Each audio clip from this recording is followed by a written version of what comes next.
situation, including images of starvation. And I think both of us know that we have to get to that ceasefire, and we have to increase humanitarian aid in. And thank you for what you've already been doing, are doing, and are committed to. Because without you, this would not be capable of resolution.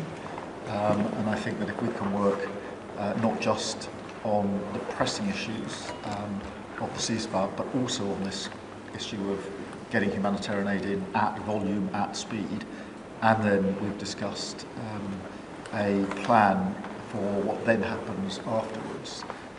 I think we can do our very best to alleviate what is an awful situation at the moment. So thank you very much for the discussion we've had so far and the discussion we're about to continue on that really important issue. But it's fantastic to be here. Thank you for your hospitality and to see this amazing golf course. I'll invite you to a football ground at some stage and we can exchange sports. It's been great being with you, and thank you very much, Mr. Prime Minister. And you've done a fantastic job with regard to the trade deal. You know, they wanted a trade deal here for years, many years, through many different terms of different people, and you got it done. So I want to congratulate you on that, and it's a great deal for both. It brings unity. We didn't need unity, but it brings us even closer together. I think it's good for both parties. We also discussed, obviously, Gaza, and I think before we get to phase 2, which is, you know, what's going to happen afterwards, we want to get the children fed. We made a contribution a week ago of $60 million, all going into food. We only hope the food goes to the people that need it, because so much, as you know, when you do something there, it gets taken by Hamas or somebody, but it gets taken. But and we're prepared to help. You know, we want to help. It's a terrible situation. The whole thing is terrible. It's been bad for many years, but it's great to hear you feel the same way that I do. We have to help on a humanitarian basis before we do anything. We have to get the kids fed. So we've been sending in a lot of food. A lot of the food that's been going there has been sent by the United States. I spoke yesterday with the president of the European Union, Ursula, who was terrific also on the subject, and she's going to play a big role also in helping us. So we have a good group of countries that are going to help with the humanitarian needs, which is food, sanitation, and some other things. It's very difficult to deal with Hamas. As I said, you know, we got a tremendous amount of hostages out, but it would take place in drips and drabs. You'd get 10, you get 5, you get 2, you'd get 10, 12, we get 12 one time. Many of them would come to the White House, and they were so thankful. But I always said, when you get down to the final 10 or 20, you're not going to be able to make a deal with these people because they use them as a shield. And when they give them up, they no longer have a shield. And the people of Israel feel so strongly about the hostages. Some people would take a different view, but they feel so strongly about the hostages. So that's an ongoing process. Hamas has become very difficult to deal with in the last couple of days because they don't want to give up these last 20, because they think as long as we have them, they have protection. But I don't think it can work that way. So I'm speaking to Bibi Netanyahu, and we are coming up with various plans. We're going to say it's a very difficult situation. If they didn't have the hostages, things would go very quickly. But they do, and we know where they have them in some cases, and you don't want to go riding roughshod over that area because that means those hostages will be killed. Now, there are some people that would say, well, that's the price you pay, but we don't like to say that. We don't want to say that. And I don't think the people of Israel want to say that either, which is pretty amazing. A lot of people would say, just get it done and whatever it is. You could also say speed might be better for the hostages. You go through, you know, with speed, you may have a better chance because they're in deep trouble. They're in deep trouble. You saw October 7th, and you saw what the damage and the horror that they committed. People can't forget that. You know, they tend to forget it, but they can't forget. That was one of the most terrible things I've ever seen. And you just cannot forget that. So we're very much involved. The Prime Minister's involved. I'm involved. And I think I can speak. We just signed a very big trade deal, the biggest of them all yesterday, right? And the European Union is very much involved in wanting to help with really the Palestinians in terms of getting people fed. But the area of Gaza, another way of defining it is the area of Gaza. It's a very troubled place, and it has been for many, many years. It has been for many decades.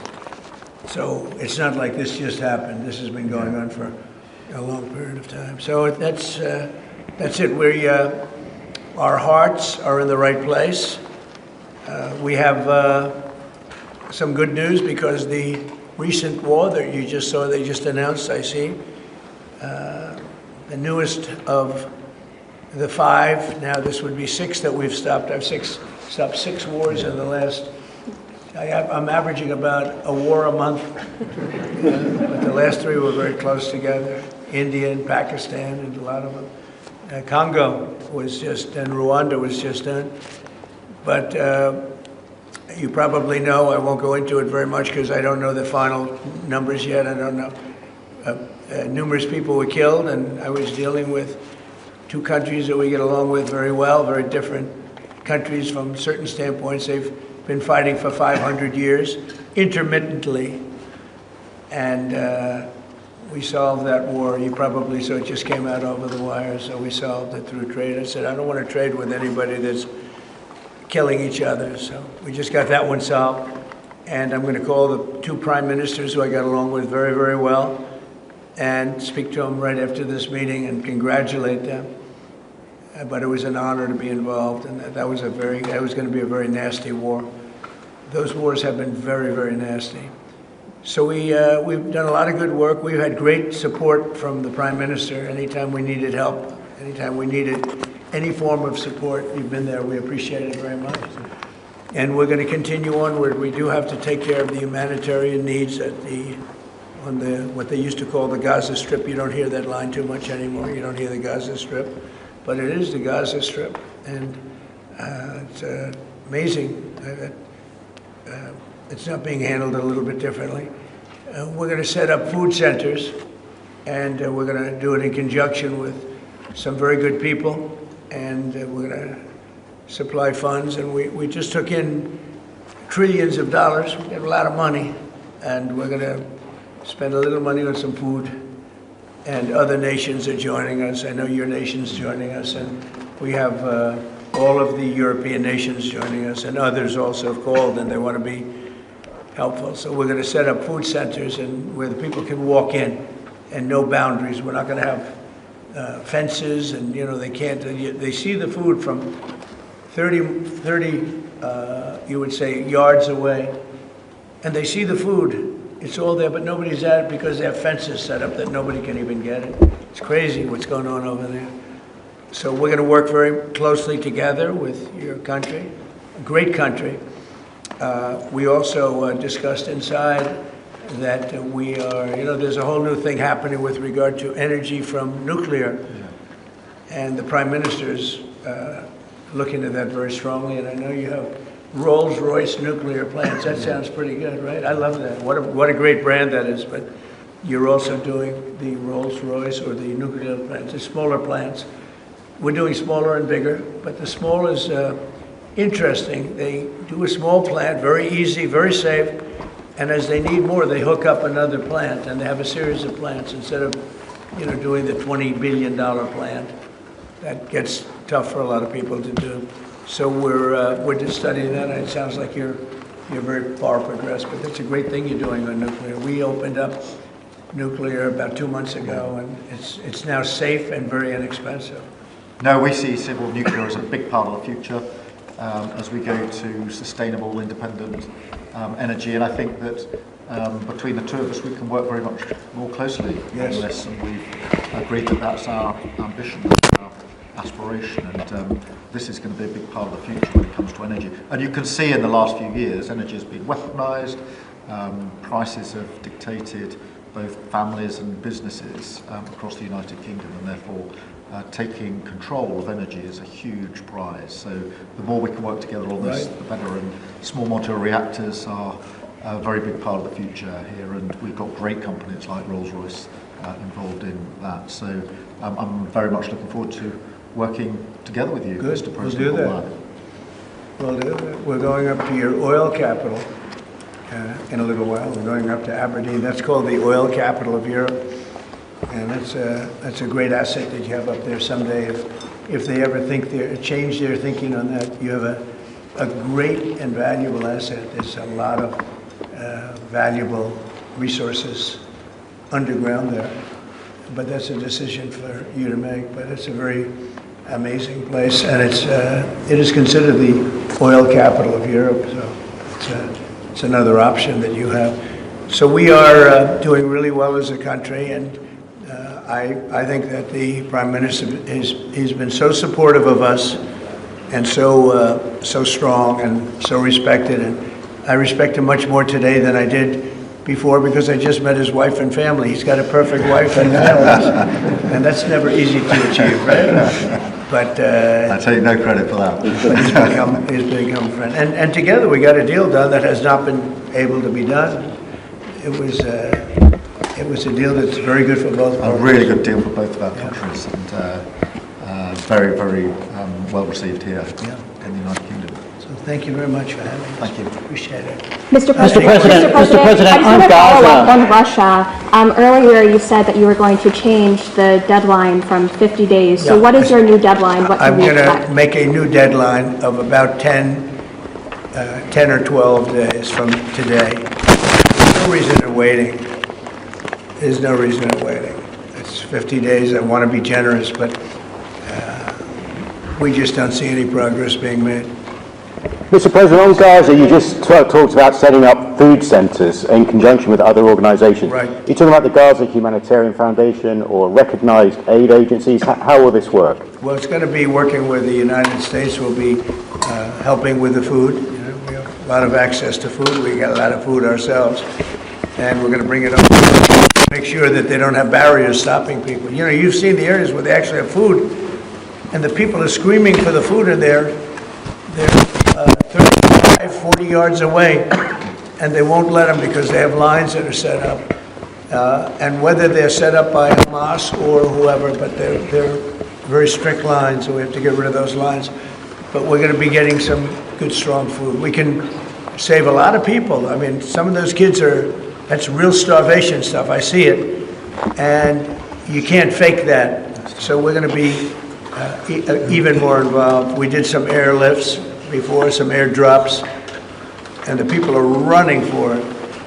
And the Prime Minister is going to help us. They're very effective with that. You've done that before, and for many, they've done that for 100 years very well. So it's not very hard to do, actually. Mr. President, you say you love Scotland. You're the most Scottish president ever in the White House. Is there a better deal to be done for Scotland, for Scottish industry, in the deal that you've done with the Prime Minister? Whisky, for example. Well, I have great love for Scotland. You know, my mother loved Scotland, and she loved the Queen. I don't know, I might hurt myself by saying that the monarchists are going to like it. Some other people would, but she loved the Queen. Whenever the Queen was on television, she wanted to watch.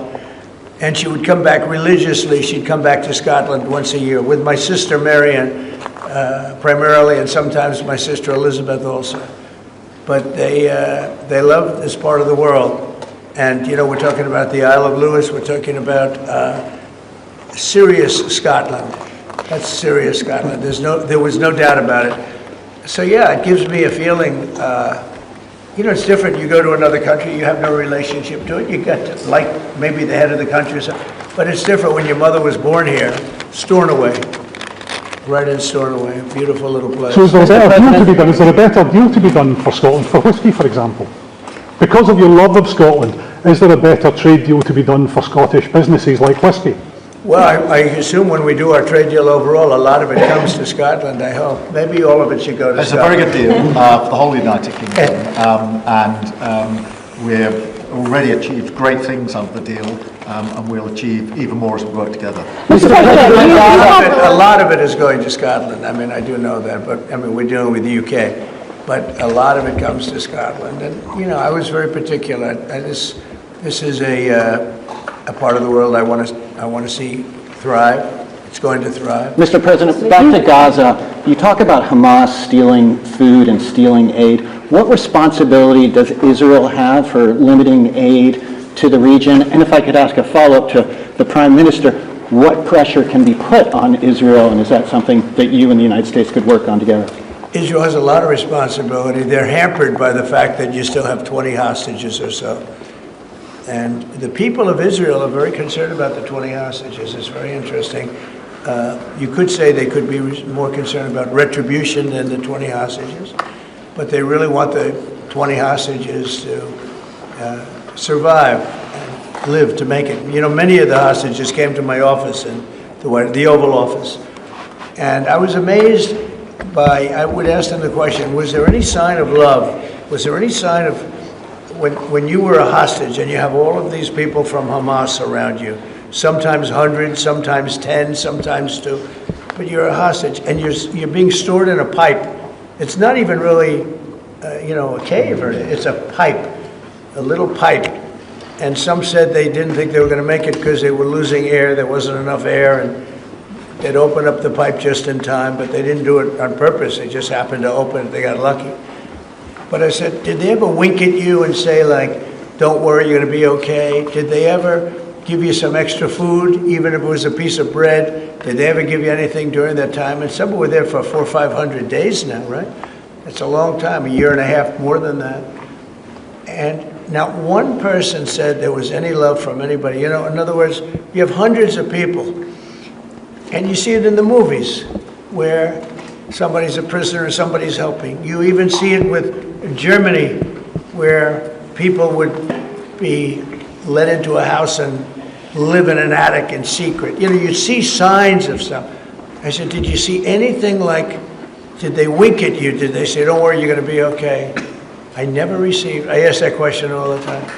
I've never received one answer that said, yeah, they really wanted to help. No, the hatred is just incredible. But sir, on the access to food issue, what more can Israel do? And again, to the Prime Minister as well. Well, I think Israel can do a lot. I will say that Iran, I think, interjected themselves in this last negotiation. Can you imagine the beating they took? We wiped out their nuclear possibilities. They can start again. If they do, we'll wipe it out faster than you can wave your finger at it. We'll have to do that. We will do that gladly, openly and gladly. They've been saying, Iran's been sending out bad signals, I'll tell you. For a country that just got wiped out, they've been sending very bad signals, very nasty signals. And they shouldn't be doing that. They shouldn't be doing that. They were talking about things that they shouldn't be talking about. They were interviewed on a recent show, and the foreign minister saying things that he shouldn't be talking about, shouldn't be saying. And I think they got involved in this negotiation, telling Hamas and giving Hamas signals and orders, and that's not good. That's not Prime Minister. I would say that we need to get the hostages out. They've been held for a very, very long time, and we must always start from there.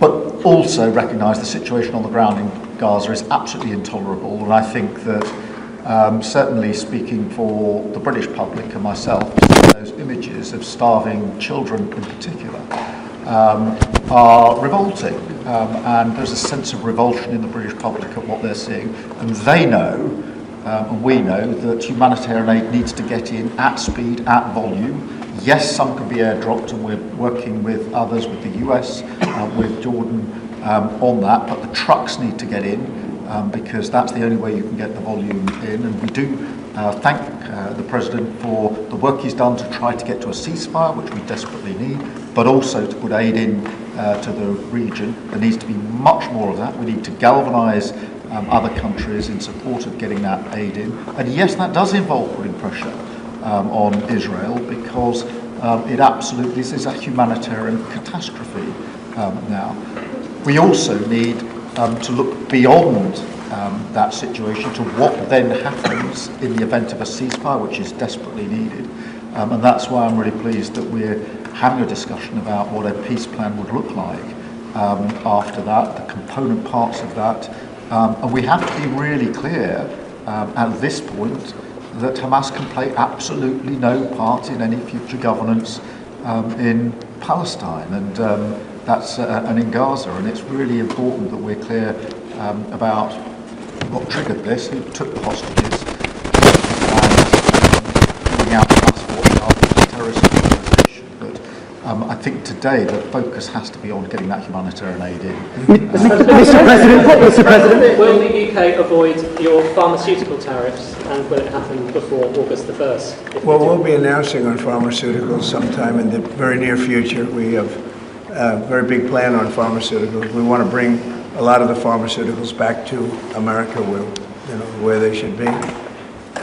If you look at COVID, it sort of taught us a lesson. We were getting our pharmaceuticals from other countries. We almost didn't make any.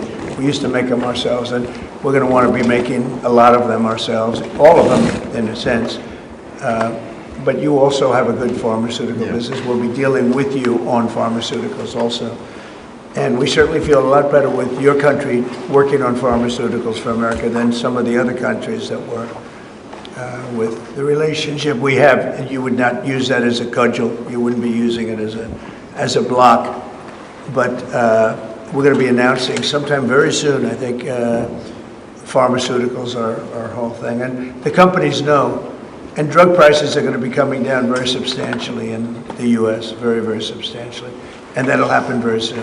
Mr. President, we can all sense your frustration with Vladimir Putin. Sorry, we can all sense your frustration with Vladimir Putin. Yeah. Do you think he has been lying to you about his intentions in Ukraine?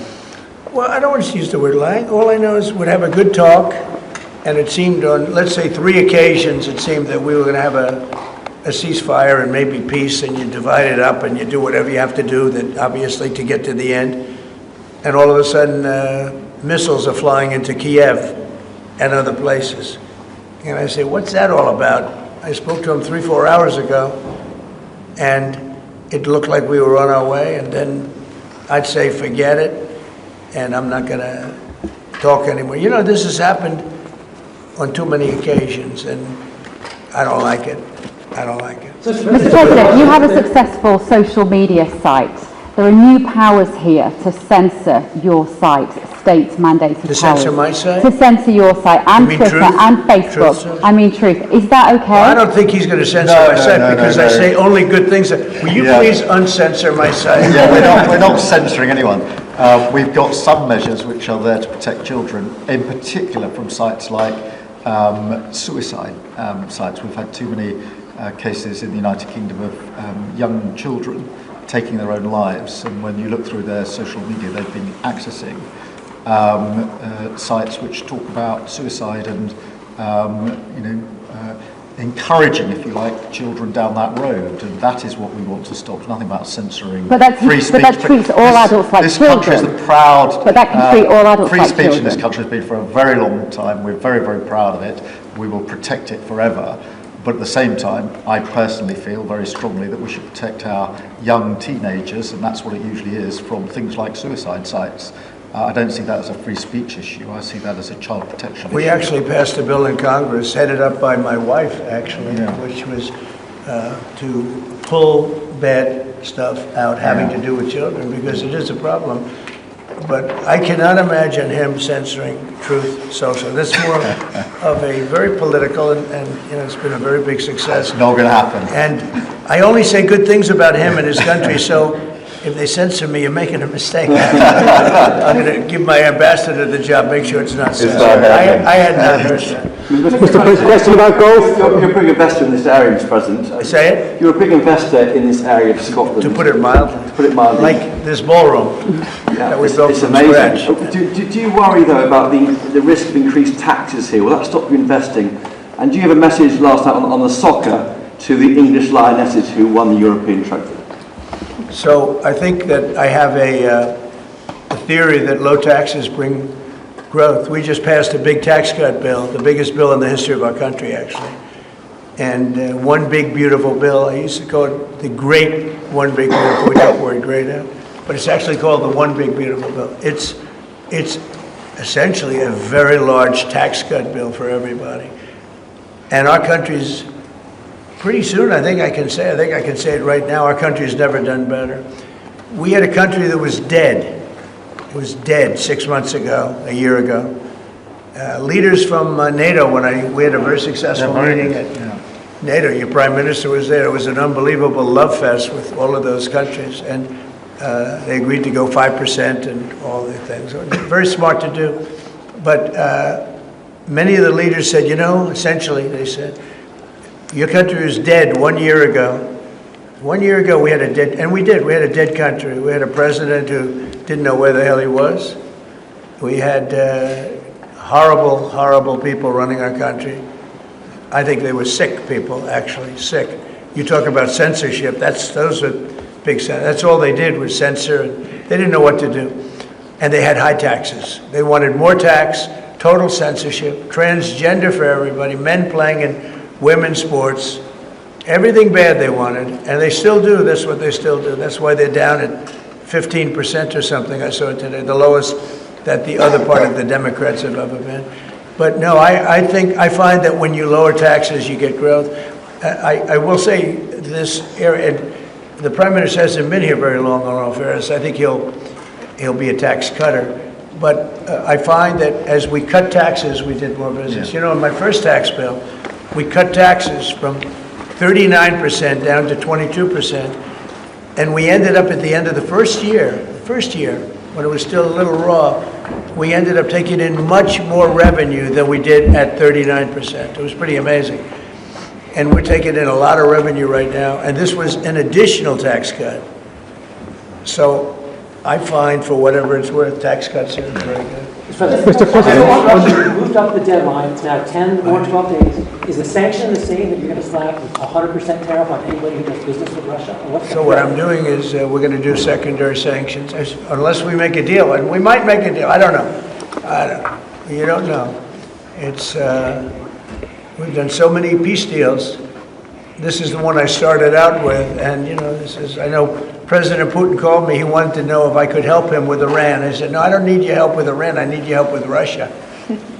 And so that's the one deal that continues to linger. And we're losing 5,000. They're losing. I'm not losing. You're not losing. But 5,000 Russian and Ukrainian kids a week are dying. And that's not mentioning the people that are dying also in towns where, he's lobbing missiles into certain towns like Kiev. And he's got to make a deal. It's too many people are dying. It's a really bloody war. And the 5 is now, they're really telling me that number is obsolete. It's like 7. That's terrible. So you have 7,000 Russian and Ukrainian soldiers dying every single week for no reason whatsoever. So you would think, based on common sense, you would think he'd want to make a deal. We'll find out. No communications publicly. Have you had any other, through any channels, conversations with the Russians reiterating this? In what? Reiterating this new pressure and deadline. And we're going to have you're the press. I'm reiterating it to you. I'd say 10 to 12 days. I'll announce it probably tonight or tomorrow. But there's no reason to wait. If you know what the answer is going to be, why wait? And it would be sanctions and maybe tariffs, secondary tariffs. You know what a secondary tariff is. And look, the Russian economy, I don't want to do that to Russia. I love the Russian people. They're great people. I don't want to do that to Russia. But this thing, they're losing a lot of Russians. They've lost 1 million Russians. And that's the, sons. That's the sons and daughters of Russian families. They leave the house, they go, bye mom, bye dad, and then they get blown away. And Ukrainian too. Look at Ukraine. It's a disaster what's happened there. But it continues to go on. As you know, we made a deal where the European Union is essentially involved, but it's NATO, and we're supplying weapons to NATO. NATO's now paying because the United States, because of Biden's in for $350 billion, the European nations are in for about $100 billion. It should be the opposite way, by the way, because we have a big ocean in between. It should be the opposite way. But I think that eventually something's going to happen. It should happen fast. So many people are dying. When I settled out with Congo and Rwanda, they lost almost 8 million people. And it just made so much sense. And if I didn't get involved, they wouldn't have done it. They weren't even thinking about settling it. It was just going on forever. And nobody could go into those territories because they'd get killed. They'd get killed. And now they have I hear it's a whole different ballgame. We settled it. This is one that should be settled. Russia, Ukraine.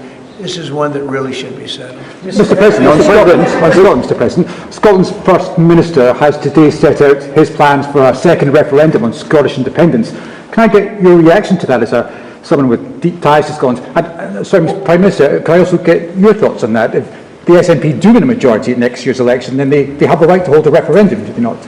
Well, I don't want to get involved in your politics. We got enough politics of our own. I will say that I predicted what was going to happen the last time. You remember? I was opening the first course over at Aberdeen, and I was over here, and at the same time, and they asked me that question. I made a prediction. It was the day before the vote, and I made it correct. I like to be correct, but I made a correct prediction. I don't know. I do say that when they made that deal, somebody said that it was, and I remember this very distinctly, I said, could they do this all the time? There was a little bit of a restriction, like 50 or 75 years before you could take another vote. Because, you know, a country can't go through that too much. I don't know the First Minister, but I've heard great things about him. I've spoken to him. I hear very good things about him, and I'm meeting him today. So maybe I'll have a better opinion then. And let me answer that straightforwardly, because I believe in a stronger Scotland, in a better United Kingdom. And I think that at a time like this, when it's quite clear that there's uncertainty and volatility around the world, the strength of the United Kingdom together is very important for all four nations, very important for Scotland. And that should be our priority, that should be our focus, not on the politics, which feels like the politics of yesteryear now, at a time like this. And I think that the First Minister should probably focus more on his delivery in Scotland than on his constitutional issues, and we might have a better health service in Scotland. But at a time like this, I think the United Kingdom is always stronger as four nations. I think that's better for all four nations. I think that's how Scotland is stronger. Look at the deal that we've been able to do with the United States, a really important deal that we made just months ago. That is what the United Kingdom can do when we act as a powerful set of four nations together, and there are very many other examples. Mr. President, you toured the Federal Reserve last week, and they are set to meet this week. Do you think your visit has inspired a potential rate cut, or how do you see things shaking out this week? Well, it's interesting. I did tour it. I toured the building. Yes. And if you looked at this building, if you came here like 14, 15 years ago, we've had it a long time. It's been an honor to have Turnberry. But I was on much more opulent walls, ceilings, floors. We had to do this. And we did a very great job. I mean, you see how beautiful it is inside. Everything was saved, everything was preserved. We had ceilings that were in bad shape, they were falling down. You know, it's very old, wasn't properly maintained. Now it's brand new and beautiful, and we saved everything. If you really think here, you took a look and you were sort of commenting the coloring. Now this is a brand new building, but if you look outside, it's equally opulent and beautiful, and we didn't do that by spending, you know, hundreds of millions of dollars in surrounding a railing underneath the area that you're painting. I mean, I've never seen that. Brand new, beautiful plywood, very expensive, wrapped around a figurine or a railing to preserve it. But you don't have to do that. You can just wrap a cloth, they call it a blanket, and you don't even have to do that if you're careful when you're doing the ceiling. But I don't know what they did. They'd take down a ceiling and put up a new ceiling, and the new ceiling had no opulence to it, or they'd fix the ceiling. But I would say that all I need is a good plaster and a can of paint. And, you know, they spent $3.9 billion, and I spent a lot of money too, but it's I'd say 3.8 I would say 3.8 billion less, you know? Meaning, I spent probably $100 million making this place incredible. And you were saying a lot of that was local trades. I used local trades. We were looking at the windows, I think, in the next room. I had local trades to a lot of this. We have the most opulent windows next door, and I had a choice. Do I take them out? And, you know, they've suffered through 125 years of storms. You have very big storms in this area. When you have a storm, you have a storm. We do it properly. And they made it, barely, but they were in bad shape. So I had some local people come up and we looked at them. You have some great craftsmen here, I think is what you're getting at. And they said, sir, honestly, they've had it. We can copy it and do it much better. And they did. If you take a look at the windows in the various dining rooms, they're magnificent. And they're new, and they're much better looking than what was there. Same exact look, other than a much higher quality. But do you foresee a rate cut? And they're local people. I use a lot of your local people. You have really great local tradesmen here, yes? But do you foresee a rate cut this week? Do you expect the Fed? A rate cut? Yeah, do you expect meaning a tax cut? No. Do you expect the Fed to cut rates this week? I think he has to. You had 11 cuts, you know? In Europe, they had 11 cuts. In other places, they had 10 or 11 cuts. And we had none, but I'm not going to say anything bad. You know, we're doing so well, even without the rate cut. With the rate cut, it would be better. It affects our housing a little bit. Look, we should be 3 points lower. Each point is $360 billion. Can you imagine that? That's big numbers. Each point, 1 point of cut, is the equivalent of $360 billion in savings. That's big stuff, you know. Those are big numbers in the U.S. Everything's big. He should cut. A smart person would cut. You know, he leaves very soon, so it's like one of those things. But I'll miss him greatly. Who will you appoint? On Turnberry, if I may, have you or will you enlist the Prime Minister in your effort to bring the Open back to Turnberry? And Prime Minister, you described this beautiful course. Do you agree with the President that it's time to bring the Open back to Turnberry? Well, as you know, that's not a matter directly for me. That's for the sporting authorities. But look, I mean, it is the first time I've been here. It's absolutely magnificent, both inside and out, and looking at the courses itself and the building. It's incredible. But the decision on the Open is not a decision for me, as you'll understand. I should just pick up on the earlier question, because I for one will say congratulations to the Lionesses. Last night our women's football team won the Euros, defended the Euros, I should say, which was a really big success, and the mental and physical resilience that they showed was quite incredible. So there's a lot of bunting out today and tomorrow to celebrate them bringing that cup home. Did you get the chance to do any planning for the upcoming state visit, and how is that going to work? Where would you stay, and anything about this? Well, I'm looking forward to it. It's never been done before, twice. We had our original at Buckingham Palace, and now I guess we're going to Windsor. And it's never been done, and I'm a big fan of King Charles. I've known him for quite a while. A great guy, great person. He looks really well to me. He looks great. So we look forward to coming over. It's going to be, it was one of the most beautiful evenings I've ever seen. I hate to say it, but nobody does it like you people in terms of the pomp and ceremony. And I look forward to being here with the ambassador. Our ambassador is a very, very successful man who just wanted to do this. And I said, how are you going to be able to do that? And he's so committed to, you know, the relationship between the countries. But he's a very great guy and a very, very successful man. So I very much thank you for doing this. Well, thank you for the honors. Mr. President, after the state visit, will you go to London, or are you worried it's no longer welcome? About what? Will you visit London during the state visit, or are you worried? I will. I'm not a fan of your mayor. Why not? I think he's done a terrible job, the mayor of London. But a nasty person.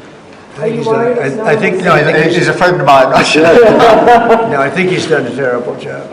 But I would certainly visit London. Yeah. Would you want Parliament to be recalled? So MP Nigel Farage has asked for Parliament to be recalled when you're there, so you can talk to MPs. I like Nigel. I mean, Nigel, as you know, is a friend of mine. Nigel's done very well. He's a friend of mine. And Keir's a friend of mine. Would you recall Parliament so that the President can talk to MPs? Well, Parliament's in recess at the time, but look, I do want to be clear. This is an unprecedented and very special state visit. This has never been done before. There'll be many elements of it that have never been seen before. So this is going to be a historic occasion, and we're all very much looking forward to it. And I was very, very pleased to be able to put forward the invitation when we were at the White House earlier this year. So this is not just a state visit. They're always incredible occasions, and this is an unprecedented second state visit. So you can imagine just how special that's going to be. The fact that it's never been done before, and that's because it's non-consecutive, and it's the only reason it could be, made it even more interesting, frankly. So it's going to be great. And being with Charles and Camilla and everybody I've gotten to know because of 4 years and now 6 months, gotten to know a lot of the family members. They're great people. They're really great people. And in that sense, I think that the UK is very lucky. You can have people that weren't great people. I don't know if I'd say that, but you could have people that weren't. But we're very lucky to have our royal family. They're absolutely fantastic. So we really look forward to that. As far as Parliament, if he wants me to speak in Parliament, I'll do it. There you go. But it doesn't have to be then. It could be some other time. Maybe we should save it for another time. We'll let the one visit speak for itself. But anytime, if I could be helpful, I would certainly do it. Thank you. Mr. President, on Gaza, what kind of alternatives are you considering to get the hostages out if there's no ceasefire deal? Well, there are a couple of alternatives. Some are pretty strong, but the most sensible alternative is talk and negotiation. But I said a long time ago, at a certain point, they're not going to be talking because they're going to lose their shield. The hostages are a shield for them. They did horrible things on October 7th. And the hostages are a shield. And I said, you're going to get down a number, and the number is going to be at a point where you're not going to be able to get them back unless you're going to be very energetic, or to put it a different way, unless you're going to be very ruthless and violent.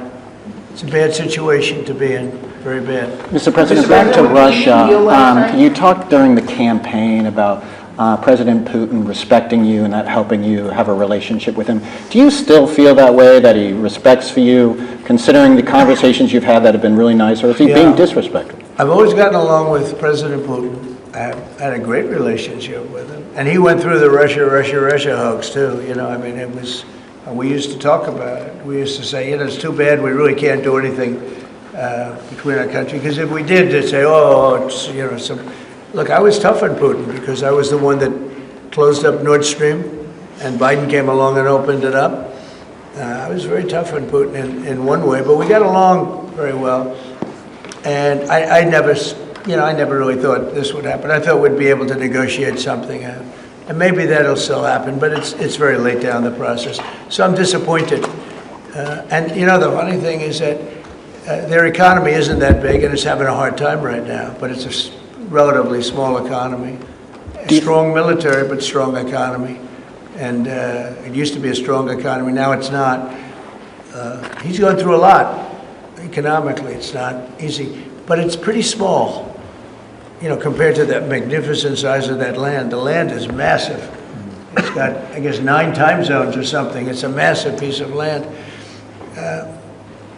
Russia could be so rich. It could be so rich. It could be thriving like practically no other country. And they're holding that back because we can't. He wants to do trade deals with us. He talks about it all the time. He wanted to. And I envision that, a lot of trade with Russia. They have a lot of valuable things. When you talk about rare earth, they have serious rare earth, right? They have just about every form you can have. So, Russia could be so rich right now. Instead, they spend all their money on war. They spend everything on war and killing people, and it doesn't make sense to me. I thought he would want to end this thing quickly. I really felt it was going to end, but every time I think it's going to end, he kills people. Could a meeting help, and are you considering, has been proposed to meet in Turkey in August? I'm not, you know, I'm not so interested in talking anymore. He talks, we have such nice conversations, such respectful and nice conversations, and then people die the following night with a missile going into a town and hitting, I mean, recently, I guess, the nursing home, but they hit other things. Whatever they hit, people die. So, Adam. We've just had a sense of your differences in political persuasion where Nigel Farage and Sadiq Khan came up in conversation. I wonder if you have any advice, either of you, for a very divided, polarised world on how you make your relationship work. Not differences, not differences. I happen to like both men. I like this man a lot, and I like Nigel. And, you know, I don't know the politics over here. I don't know where they stand. I would say one is slightly liberal, not that liberal, slightly, and the other one is slightly conservative. But they're both good men. Prime Minister, I mean, we like each other, we respect each other, we get on, and we've both got a great love of our countries, of our families, and therefore there's a huge amount that we have already achieved actually together and will achieve as we go forward, leading our respective countries, and of course the relationships between our countries. Donald, we were talking about this morning, that whether it's defence, security, intelligence sharing, it's a close historic relationship. We have fought together in the past, we've always stood together, and I, for one, I'm very pleased that we've got such a good personal relationship between us. And I think it just shows that even if you come from different political perspectives, different backgrounds, actually there's a huge amount of common ground when it comes to what is in the best interests of our two great countries, and they are two great countries. And I think that because we focus on what's best for our countries, we get along very well, and I'm very pleased that that's the case. Mr. President, your Treasury... You know he wants to cut taxes as much as he can, and you know, politics is pretty simple. It's, I assume there's a thing going on between you and Nigel, and it's okay, you know, it's two parties. But generally speaking, the one who cuts taxes the most, the one who gives you the lowest energy prices and the best kind of energy, the one that keeps you out of wars, he's kept you out of wars, but the one that keeps you out of wars, you know, you have a few basics, and you can go back 1,000 years, 1,000,000 years, whoever does these things, but low taxes, keep us safe, keep us out of wars, no crime, stop the crime, and in your case, a big immigration component, you know, because I know that your attitude has become strong on immigration, strong on the toughness of immigration. But I think whoever's going to be, I think I won because we had a lousy president, to be honest with you. We had an incompetent president. But I won because I was very strong on immigration. Now, we had inflation, we had sort of a bad economy with this guy, we had a lot of problems, but I focused on immigration more than I did anything else, and I think I won because of immigration. I think I won because of the border. I had a bad border where millions of people were coming in to our country illegally, and as you know, in last month, 0 people came into our country illegally, 0. So we went from a bad, incompetently run border to the most competently run border that anybody's ever seen. Prime Minister, the President makes it look easy dealing with illegal migration. You must be envious of his record in such a short period of time. Well, I think we've been discussing irregular, illegal migration is a huge issue in both of our countries. In the United Kingdom, it is a real cause for concern, and that's why we must bear down on it in all its aspects, upstream, across Europe, where a lot of ours comes into through northern France, across the Channel, working with our allies, with our colleagues to break the gangs that are actually running this trade, but equally being very strong that when people have arrived in this country who've got no right to be here, then we should be removing them to their own country, and that's why I'm really pleased that we've been able to focus on this very intensely and get 35,000 people out of the United Kingdom who had no right to be here, because the message has to be you can't make your way to the United Kingdom. We won't tolerate our rules being broken, and if you get here, you will be returned but we are such an to where you came from. It's really important to bear down on that. we're such an attractive place for people to come because they want a better life, because we are a wonderful country? People coming via the rules are always welcome. Of course, we've welcomed talent and people into this country for centuries, literally. But what the British people will not tolerate is those that break the rules, those that come through irregular routes, and that's the really important distinction here. And that's what we're bearing down on, and I'm really pleased that we're through pretty well all of the international engagement I've done, all the meetings I've had, the country we've done deals with. We've done deals with countries in the last 12 months that many people thought it was not possible to do deal with when it came to immigration, irregular immigration, and we returned thousands of people who've got no right to be here. And that, I think, is, for the British people, we're a reasonable, tolerant country, where people are coming lawfully to contribute to our communities, to our country, then of course they're welcome and have made a great contribution. But what people will not tolerate is those that are breaking the rules. And that is an issue of today, but it's a very British thing. We are people who respect rules, and we don't approve of those that break rules. Mr. President. I can say, though, that I had one of the greatest victories, they say the most consequential in 129 years, so I don't know about that, but it was pretty close. And we won all of the swing states, which never happens. We won the popular vote by millions of votes. We won, tremendous electoral college sweep. And I believe I did it more than anything else because of my strong stand on immigration. And I don't think this country is any different in that sense. I think it's a big factor. And it is with a lot of the European countries. Some of the countries have lost their way, and they have tremendous crime because of it. I mean, you had countries with no crime that now have tremendous crime. And you know the countries, and I know the countries. And so I think it's a huge factor in any election, not just this election, but in any election. I think the one that's toughest and most competent on immigration is going to win the election. But then you add low taxes and you add the economy. He did a great thing with the economy because a lot of money is going to come in because of the deal that was made. But I think that immigration is now bigger than ever before. Mr. President, your Treasury Secretary is meeting with Chinese trade officials right now. Right now. Have you received an update? Do you expect a deal when these talks are over, especially with the August 1st deadline? No, they're meeting right now. And, we have a good relationship with China. But China's tough. And like you're tough, we're all tough, yes.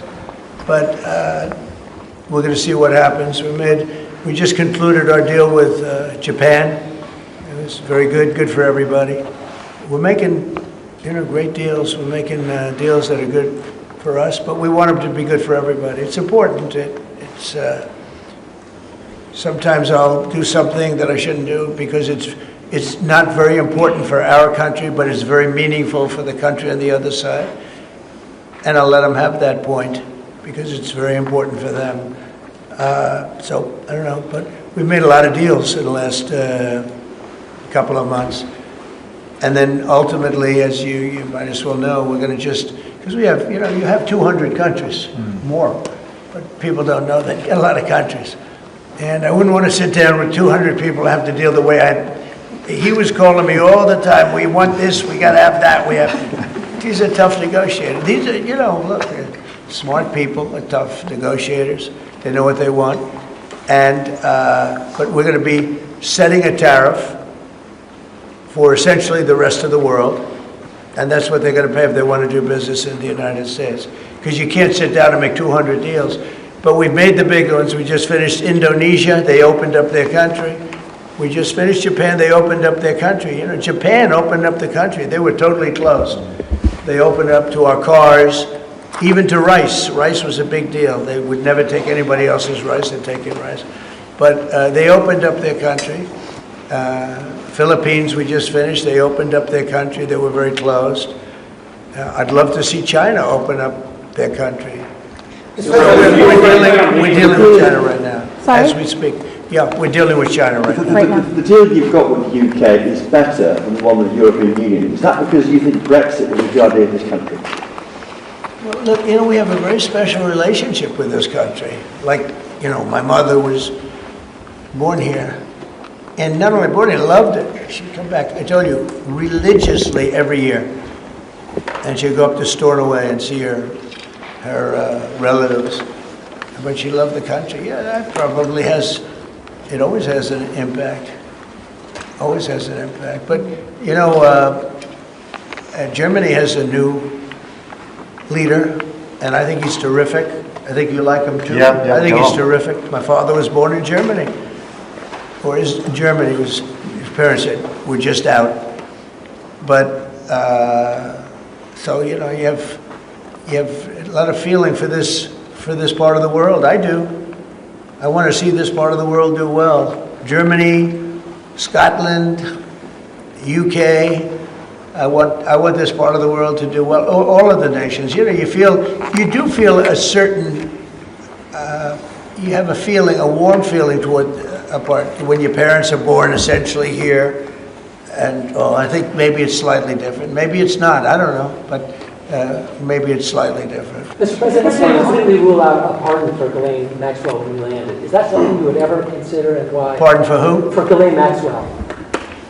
Well, I'm allowed to give her a pardon. Yeah, you are. Nobody's approached me with it. Nobody's asked me about it. It's in the news about that aspect of it, but right now it would be inappropriate to talk about it. So. Mr. President, your opposition to offshore wind is well known in Scotland. Wind is a disaster. But in Scotland and across the UK, wind farms are. I know, it's a shame. It's not his fault. Well, I used to tell Alex Sam. Have you spoken to the Prime Minister, and will you speak to the First Minister? Well, all I can do is give my wind. Look, wind is the most expensive form of energy, and it destroys the beauty of your fields and your plains and your waterways. And look out there. There's no windmills, but if you look in another direction, you see windmills. When we go to Aberdeen, you'll see some of the ugliest windmills you've ever seen. They're the height of a 50-story building. And you can take 1,000 times more energy out of a hole in the ground this big. This big. It's called oil and gas. And you have it there, the North Sea. This big, that nobody would even see.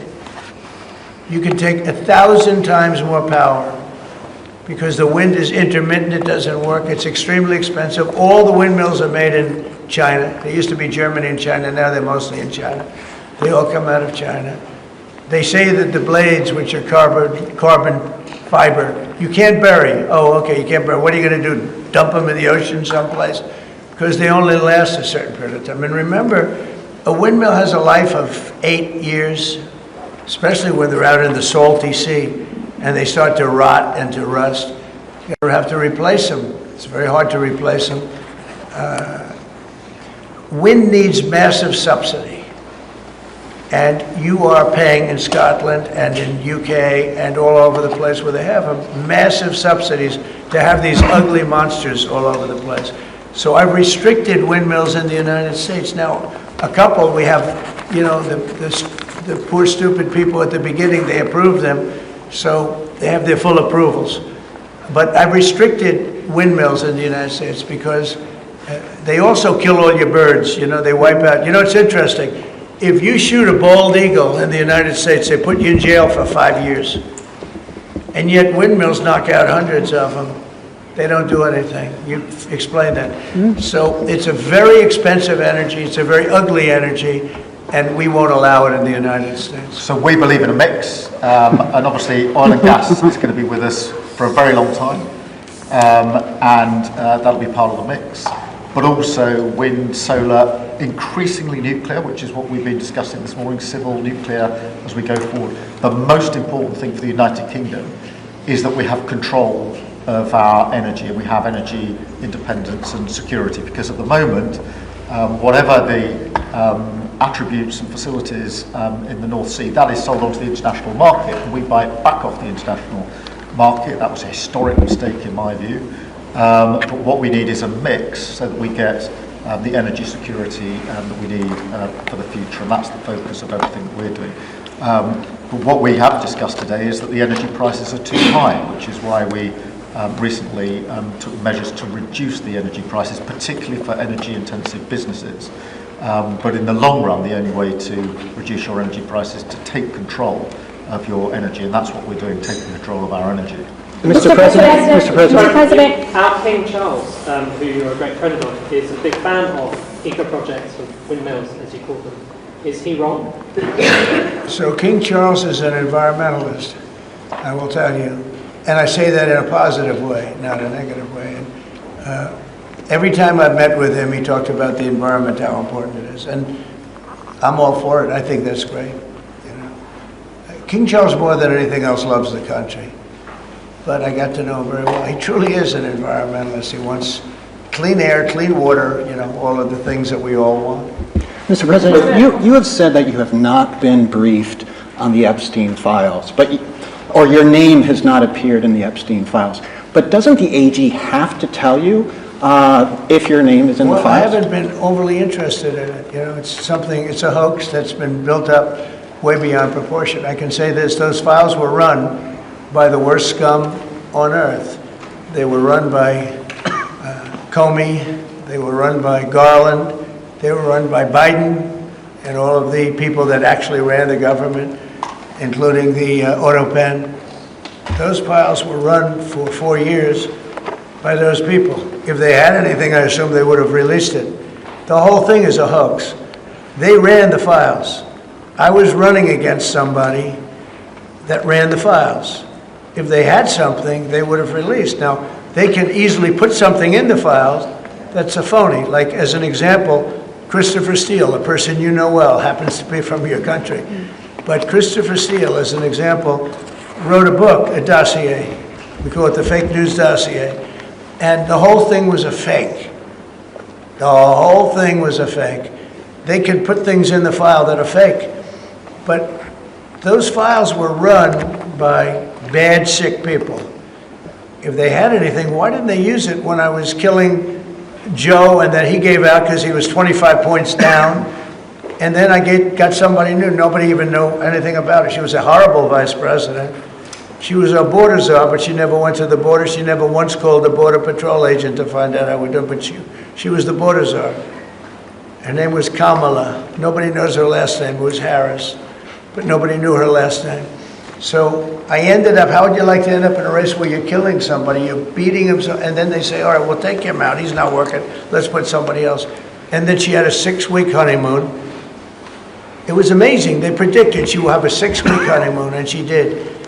And then she got slaughtered. Do you feel that? But think of it. Those files were run by these people. They were run by my enemy. If there was anything in there, they would have used them for the election. Do you feel that? That drawing, I think I heard you say something the other day, that the drawing that was the subject of the Wall Street Journal report. I don't do drawings.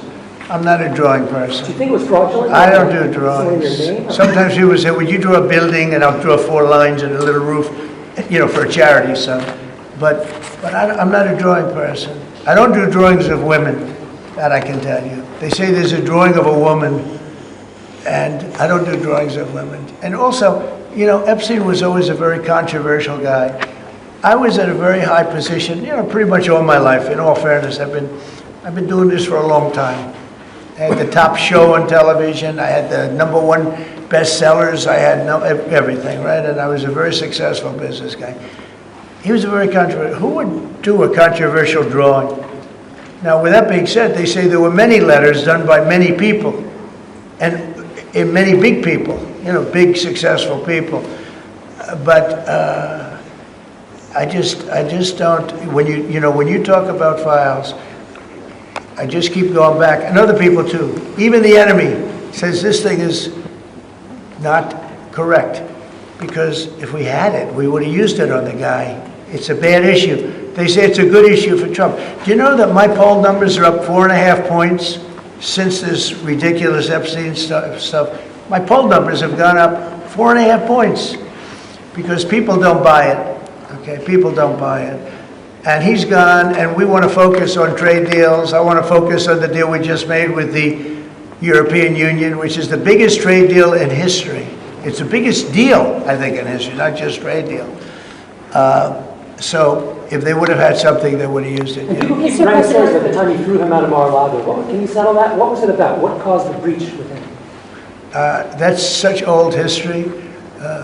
Very easy to explain, but I don't want to waste your time by explaining it. But for years, I wouldn't talk to Jeffrey Epstein. I wouldn't talk because he did something that was inappropriate. He hired help.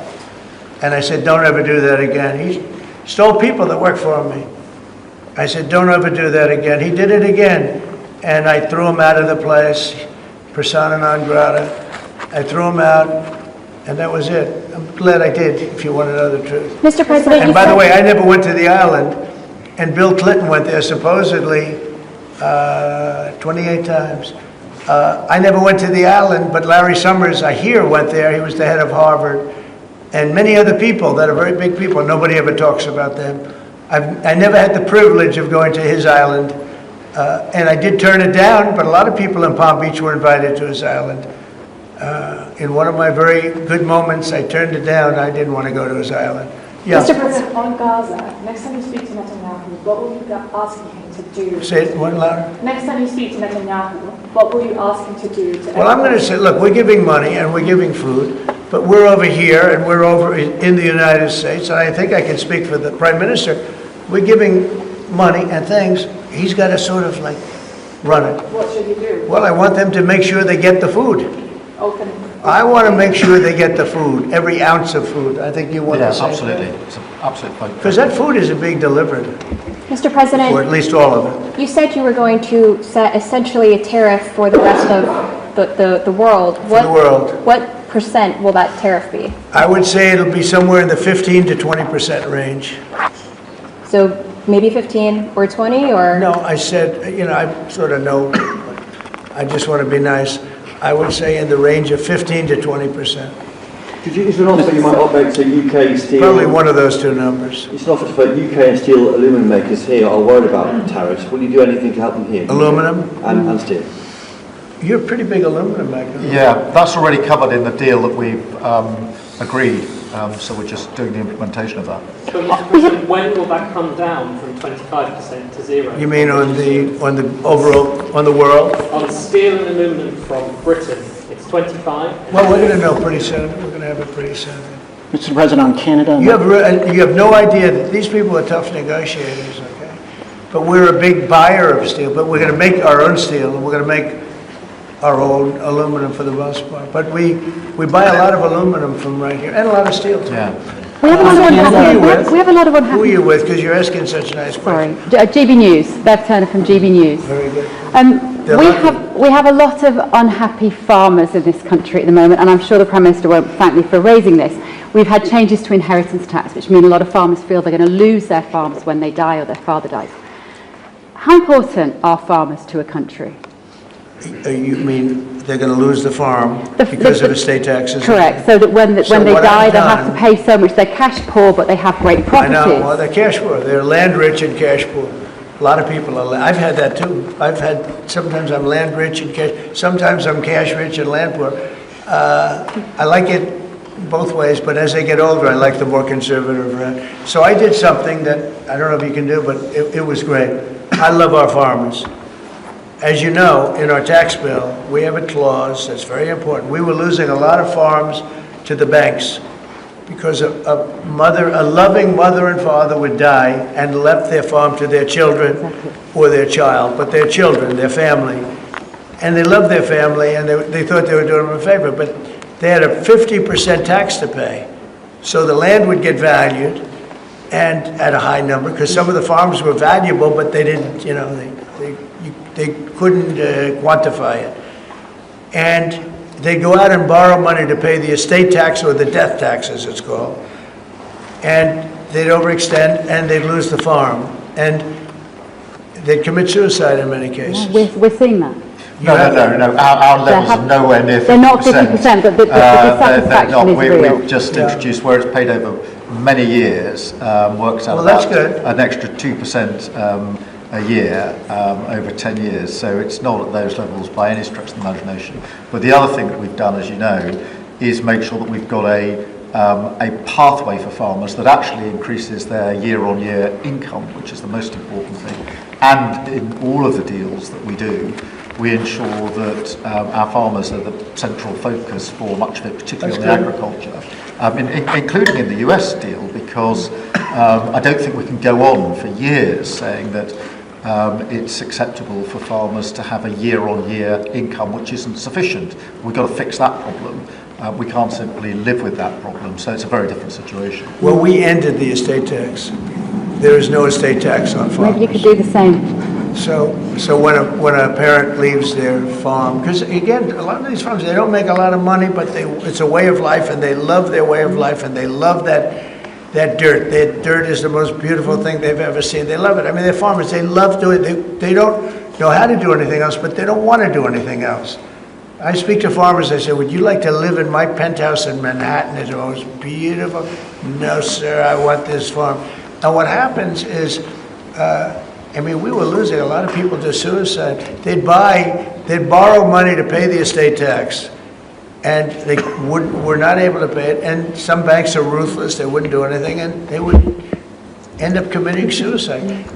We have totally ended the estate tax in those situations. So there's no estate tax. So when a parent leaves the farm to the kids, they don't have to worry about their local, possibly unfriendly banker coming in and stealing their farm. Mr. President, back to migration, one of the hot flashpoint issues in Britain is migrants being housed in hotels and people in the local communities not feeling safe. Is that an appropriate place to be housing migrants? Does Britain need its own version of the alligator at Alcatraz? Anybody illegally should not be allowed in the country. Thank you. Thank you. Be here at Turnberry with you. Thank you so much for showing us around and having this opportunity to sit in this fantastic ballroom, which is absolutely incredible, and to start talking about some of the issues that are most pressing in your country, in my country, and in particular, we've had the opportunity to talk about the situation in Gaza and the intolerable situation, including images of starvation. And I think both of us know that we have to get to that ceasefire, and we have to increase humanitarian aid in. And thank you for what you've already been doing, are doing, and committed to, because without you, this would not be capable of resolution. And I think that if we can work not just on the pressing issues of the ceasefire, but also on this issue of getting humanitarian aid in at volume, at speed, and then we've discussed a plan for what then happens afterwards, I think we can do our very best to alleviate what is an awful situation at the moment. So thank you very much for the discussion we've had so far and the discussion we're about to continue on that really important issue. But it's fantastic to be here. Thank you for your hospitality and to see this amazing golf course. I'll invite you to a football ground at some stage and we can exchange sports. It's been great being with you, and thank you very much, Mr. Prime Minister. And you've done a fantastic job with regard to the trade deal. You know, they wanted a trade deal here for years, many years, through many different terms of different people, and you got it done. So I want to congratulate you on that, and it's a great deal for both. It brings unity. We didn't need unity, but it brings us even closer together. I think it's good for both parties. We also discussed, obviously, Gaza, and I think before we get to phase 2, which is, you know, what's going to happen afterwards, we want to get the children fed. We made a contribution a week ago of $60 million, all going into food. We only hope the food goes to the people that need it, because so much, as you know, when you do something there, it gets taken by Hamas or somebody, but it gets taken. But and we're prepared to help. You know, we want to help. It's a terrible situation. The whole thing is terrible. It's been bad for many years, but it's great to hear you feel the same way that I do. We have to help on a humanitarian basis before we do anything. We have to get the kids fed. So we've been sending in a lot of food. A lot of the food that's been going there has been sent by the United States. I spoke yesterday with the President of the European Union, Ursula, who was terrific also on the subject, and she's going to play a big role also in helping us. So we have a good group of countries that are going to help with the humanitarian needs, which is food, sanitation, and some other things. It's very difficult to deal with Hamas. As I said, we got a tremendous amount of hostages out, but it would take place in drips and drabs. You'd get 10, you get 5, you get 2, you'd get 10, 12, we get 12 one time. Many of them would come to the White House, and they were so thankful. But I always said, when you get down to the final 10 or 20, you're not going to be able to make a deal with these people because they use them as a shield.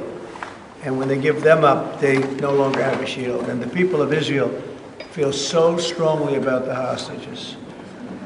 Some people would take a different view, but they feel so strongly about the hostages.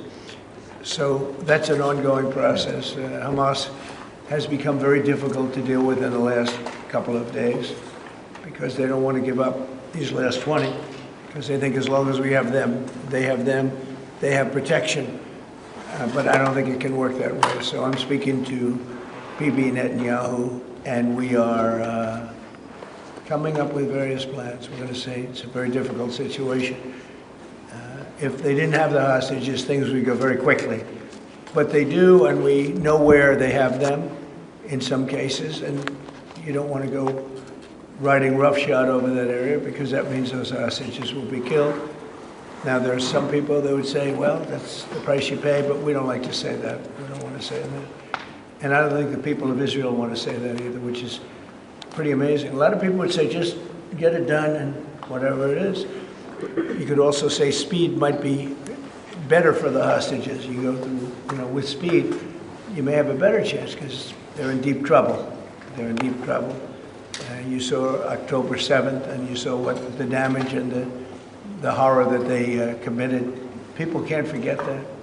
They tend to forget it, but they can't forget. That was one of the most things I've ever seen. And you just cannot forget that. So we're very much involved. The Prime Minister's involved. I'm involved. And I think I can speak. We just signed a very big trade deal, the biggest of them all yesterday, right? And the European Union is very much involved in wanting to help with the Palestinians in terms of getting people fed. But the area of Gaza, another way of defining it is the area of Gaza. It's a very troubled place, and it has been for many, many years. It has been for many decades. So it's not like this just happened. This has been going on for a long period of time. So that's it. Our hearts are in the right place.